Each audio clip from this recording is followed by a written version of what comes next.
ब्रजभूषण और पंडित जी का ब्लॉग गीता ज्ञान बहुत जल्दी लोगों के बीच काफी। ये ब्लॉग कोई उपदेश देने वाले बाबा जी के उपदेशों का कलेक्शन नहीं था, न ही किसी तरह के तंत्र मंत्र से आपके जीवन की प्रॉब्लम सॉल्व करने की गारंटी देने की बात कहता था।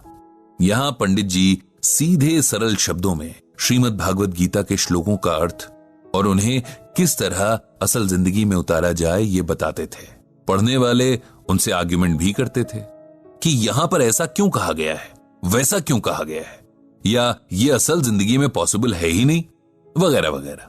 पंडित जी हर सवाल का स्वागत करते हैं क्योंकि सवालों से जवाबों के रास्ते खुलते हैं।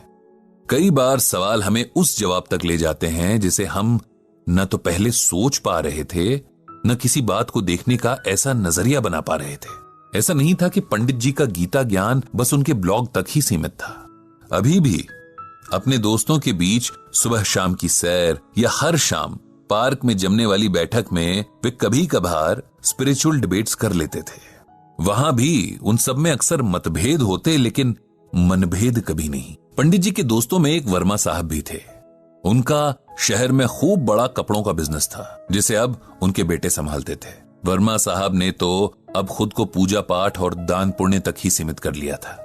शहर की कोई धर्मशाला, कोई मंदिर, कोई सरकारी स्कूल ऐसा नहीं था जहां वर्मा साहब की दान की हुई कोई चीज ना हो। ये कैसे पता चलेगा कि कोई चीज वर्मा साहब ने दी है? तो उसके लिए वाटर कूलर, पंखे वगैरह दान की हुई चीजों पर हर दानी की तरह उसका नाम जो लिखा रहता था। रोज शाम की बैठक में वर्मा साहब अपने किए दान पुण्य की बातें करते। ऐसा करने के पीछे उनका शायद कोई स्वार्थ ना हो, बस आदतन कर देते थे। लेकिन बाकी के बुजुर्गों को ऐसा महसूस होता कि वे अपने अगले जन्म के लिए कुछ भी पुण्य नहीं कमा पा रहे हैं।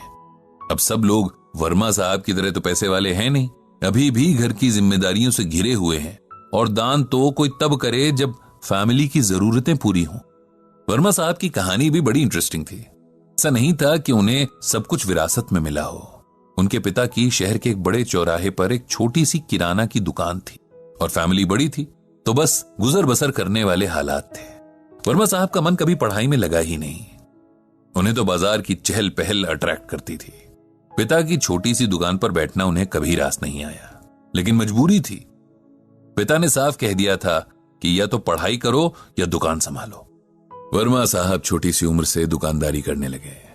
अब 20 साल के युवक हो गए थे और जिंदगी घर और दुकान के बीच ठीक ठाक ही चल रही थी कि एक दिन अचानक उनके पिता चल बसे।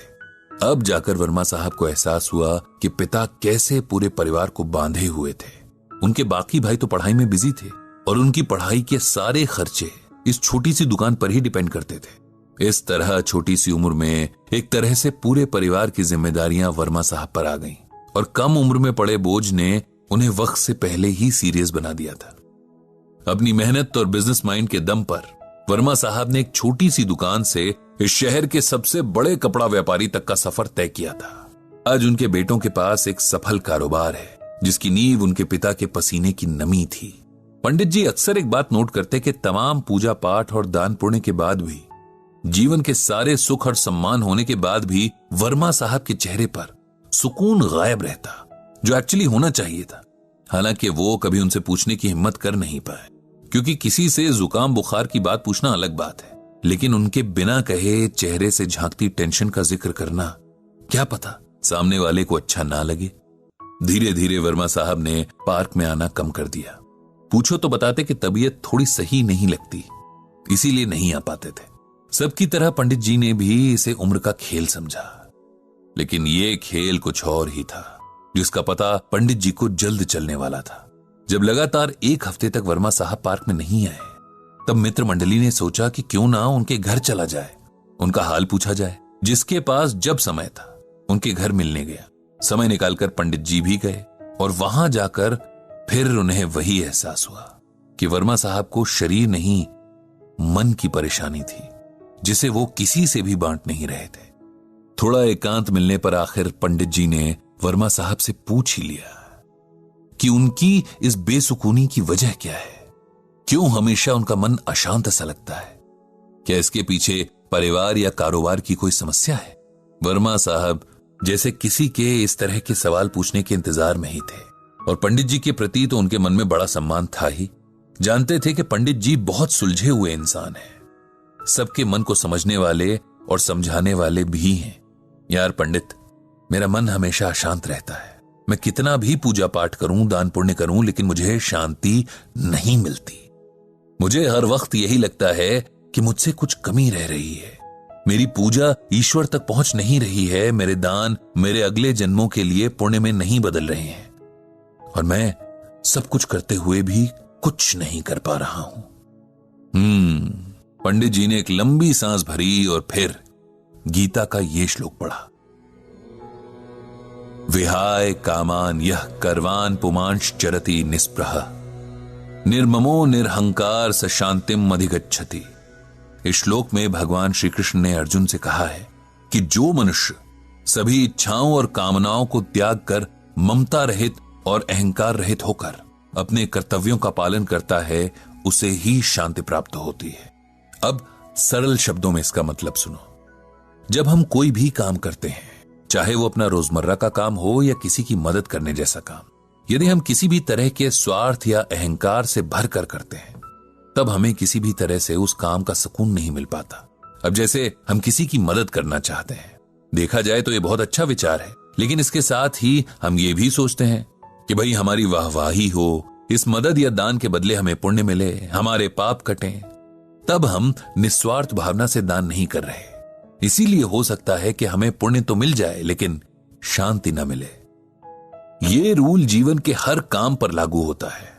अपने बच्चों को भी अपना इन्वेस्टमेंट नहीं समझना चाहिए कि आज हम इन्हें अच्छे से पालेंगे तो कल ये हमारी केयर करेंगे। उनकी अच्छी अपब्रिंगिंग यानी परवरिश हमारी ड्यूटी है। हम दान करते हैं क्योंकि हम काबिल हैं, लेकिन उसके बदले ये उम्मीद रखना कि इसके बदले हमारा प्रचार होगा, घमंड की निशानी है। और ईश्वर उस हृदय में वास नहीं करते जहां घमंड हो। इसी तरह उस हृदय में सुकून को भी जगह नहीं मिलती। अपना कोई काम करना, किसी की मदद करना हमारा फर्ज है, जिसे पूरा करना हर किसी की जिम्मेदारी है। इसके बदले कुछ मिलने की एक्सपेक्टेशन रखना गलत है। वर्मा साहब, आपने जीवन भर मेहनत की, आपको लगता है कि आपके परिवार को आपके प्रति थैंकफुल होना चाहिए। वे होंगे भी, लेकिन इस एहसान का शुक्रिया वे एक समय के बाद करना बंद कर देंगे। लेकिन आप उनसे हर समय ये सुनना चाहेंगे। ऐसा ना होने पर आपको दुख होगा, जबकि देखा जाए तो आपने किसी पर कोई एहसान नहीं किया। आपने जो किया वो परिवार के सदस्य होने के नाते आपकी रिस्पॉन्सिबिलिटी थी। हर कोई अपने परिवार और समाज के प्रति इसी तरह अपनी रिस्पॉन्सिबिलिटी निभाता है। आप पूजा पाठ करते हैं, ये भी उस भगवान के प्रति हमारा फर्ज ही है, जिसने हमें मनुष्य के रूप में जन्म दिया और इस धरती के सभी सुख भोगने का अवसर दिया। अपनी पूजा का प्रदर्शन करके भी हम उस सुख से हाथ धो बैठते हैं। इसीलिए कोई भी काम बिना घमंड और सेल्फिशनेस के किया जाना चाहिए, तब मन पर किसी तरह का बोझ नहीं होता। हम जानते हैं कि हमने अपना काम अच्छे से किया है, बाकी उसका फल जो भी मिले उसे ईश्वर और किस्मत पर छोड़ देना चाहिए। वर्मा साहब को अब समझ में आ रहा था कि कहीं न कहीं उन्होंने आज तक जो भी किया उसमें उनका एक स्वार्थ जरूर रहा। लोगों द्वारा उनके एफर्ट्स को स्वीकारे जाने, उनका गुणगान किए जाने की इच्छा रही, और जब इसमें कहीं कोई कमी दिखी तो उनके मन का सुकून छिन गया। गीता के इस ज्ञान ने मेरी आंखें खोल दी हैं। मुझे समझ आ गया है कि शांति की राह बिना किसी अहंकार और स्वार्थ के किए काम में है। उनके चेहरे पर अब थोड़ा सुकून झलकने लगा था। देर आए दुरुस्त आए वाला सुकून। पंडित जी भी खुश थे कि आज गीता ज्ञान के कारण एक और मन को जीवन का सही रास्ता मिल गया। उन्होंने मन ही मन भगवान श्री कृष्ण और श्रीमद् भागवत गीता को प्रणाम किया और मुस्कुराते हुए अपने घर की ओर निकल पड़े।